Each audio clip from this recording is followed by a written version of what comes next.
T'as sûrement vu passer cette dernière image de Novak Djokovic, le tennisman, qui déclarait que le Kosovo était le cœur de la Serbie. Ce message a beaucoup fait polémique, mais alors, pourquoi? Que se passe-t-il actuellement entre la Serbie et le Kosovo, et à quand remonte cette tension historique? Je vous explique tout en quelques minutes.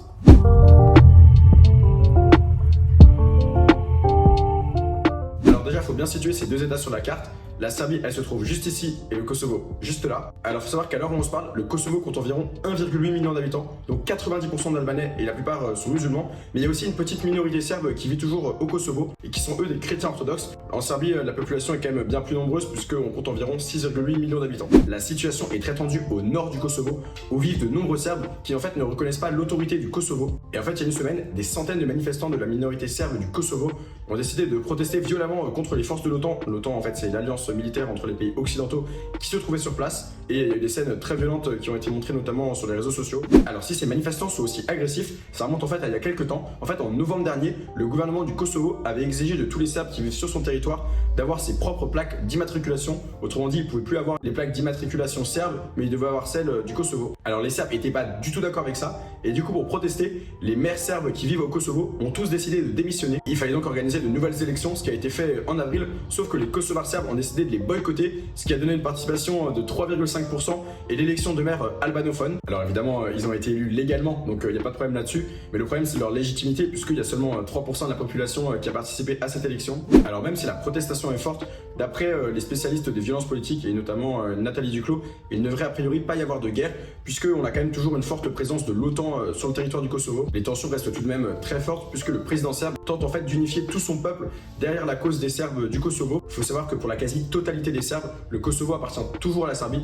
Et je vais maintenant tenter de vous expliquer pourquoi en revenant un peu en arrière. Mais avant tout, je me présente très brièvement. Je m'appelle Mathieu Maillard, j'ai 20 ans et avec Luc Carroll, j'ai cofondé Le Vieux Continent. C'est une chaîne qui traite des thématiques européennes. On parle de l'histoire européenne, de l'actualité européenne, de grands personnages européens. C'est très important pour nous que vous puissiez vous abonner, comme ça on peut continuer notre travail.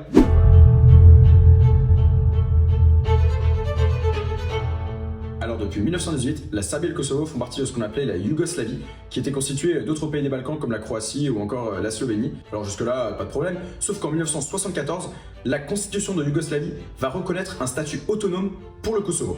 Et en fait, lorsque la Yougoslavie est affaiblie par la chute du bloc communiste de 1990, qui va d'ailleurs voir des pays comme la Croatie ou la Slovénie prendre leur indépendance, Slobodan Milosevic va reprendre le pouvoir sur ce qui reste de la Yougoslavie.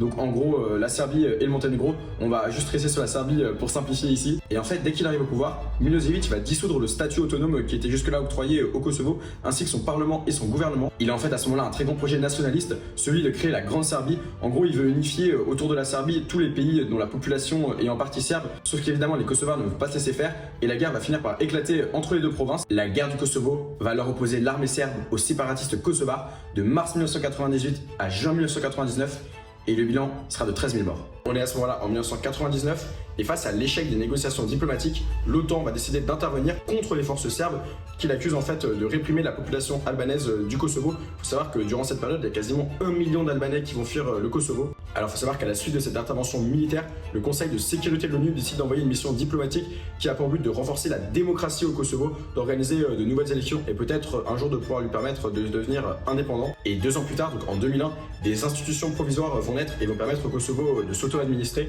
On a ainsi la création d'une assemblée, d'un gouvernement, d'un président du Kosovo, mais également d'une cour suprême et d'un médiateur.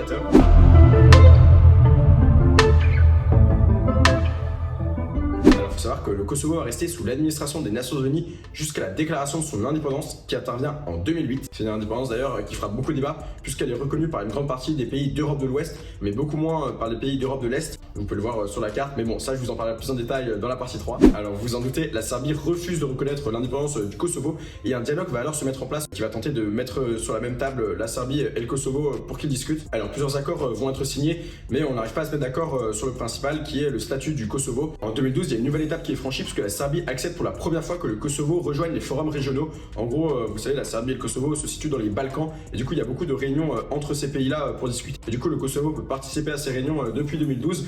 Et le point d'orgue en fait de cette réconciliation, si on peut l'appeler comme ça, il intervient le 19 avril 2013 avec l'accord de Bruxelles. Et du coup, le point très important de cet accord, c'est que pour la première fois, les Serbes reconnaissent la constitution du Kosovo. Alors il faut savoir que malgré toutes ces tentatives de paix, la tension demeure très forte entre les deux pays. La présence de l'OTAN est d'ailleurs toujours d'actualité au Kosovo et des tensions récurrentes ont lieu chaque année quasiment entre les deux pays qui font soit des morts, soit des blessés. Alors vous en notez les événements entre la Serbie et le Kosovo, ça a beaucoup fait réagir la communauté internationale et on va maintenant voir pourquoi.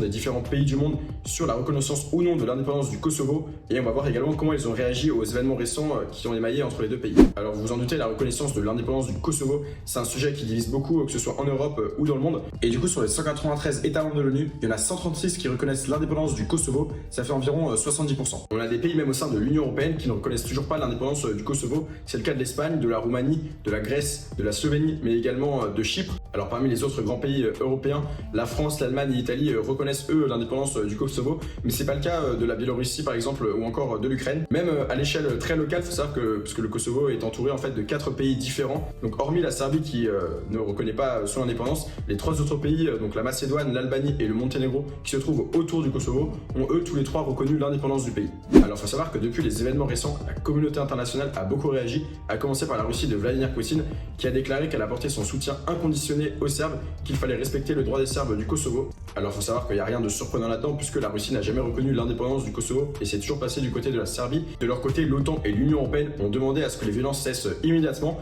Les États-Unis, qui sont pourtant un allié de longue date du Kosovo, ont demandé au Premier ministre de retirer l'intronisation des maires albanophones qui a pour les États-Unis fortement et inutilement aggravé les tensions. Et d'ailleurs, les États-Unis ont même menacé le Kosovo de ne plus reconnaître son indépendance s'il ne revenait pas sur cette loi. De ce côté, le président français Emmanuel Macron a reconnu la responsabilité des autorités kosovares dans la montée des tensions. Bref, comme on peut le voir, la situation est très tendue. Alors si l'actualité européenne vous intéresse, on vous met le lien de notre dernière vidéo sur le conflit qui règne depuis une quinzaine d'années maintenant entre la Hongrie de Viktor Orban et l'Union Européenne. Il se trouve juste ici. N'oubliez pas de lâcher un gros pouce bleu si la vidéo vous a plu, de mettre un petit commentaire et on se retrouve mardi pour une nouvelle vidéo.